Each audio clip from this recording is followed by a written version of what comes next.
Проведя лекцию 1 сентября 2021 года во дворце Маслахат, национальный лидер туркменского народа напомнил, что будут затронуты темы о славной истории независимого и постоянно нейтрального туркменского государства, социально-экономическом развитии страны, обязательствах молодежи перед государством, обществом, родителями и семьей. Наш главный праздник – это праздник нашей независимости, ставший фундаментом нашего единства и стабильности.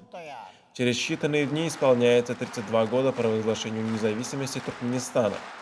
Мы прославляем этот день знаменательными событиями, творческими и трудовыми достижениями, сказал Гурбангулы Бердымухамедов, сердечно поздравив всех с прекрасным праздником 32-летия независимости любимой Родины, Днем знаний и студенческой молодежи, а также началом 2023-2024 учебного года. С первых дней своей независимости Туркменистан в своей внешнеполитической стратегии выбрал путь нейтралитета и мира.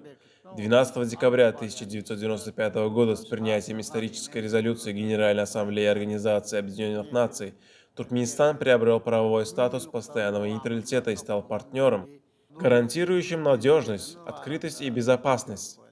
Расположенный в самом сердце Великого Шелкового пути, Туркменистан накопил ценный опыт налаживания отношений со странами мира и международными организациями, создании новых эффективных путей сотрудничества. Молодежь играет большую роль в социально-экономическом развитии страны и укреплении ее авторитета и в мире.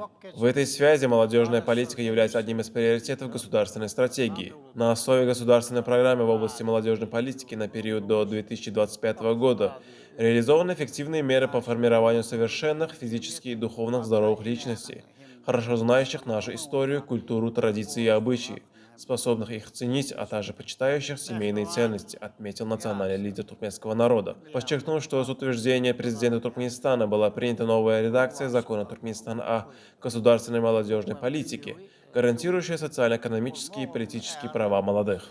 Мы имеем полное право гордиться своим славным прошлым, богатой историей нашей великой эпохи, отметил национальный лидер туркменского народа и адресовал молодежи ряд наставлений.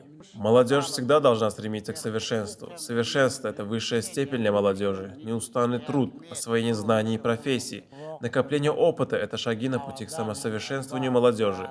Совершенство – мерило человеческой жизни, украшение и великолепие, отметил национальный лидер туркменского народа.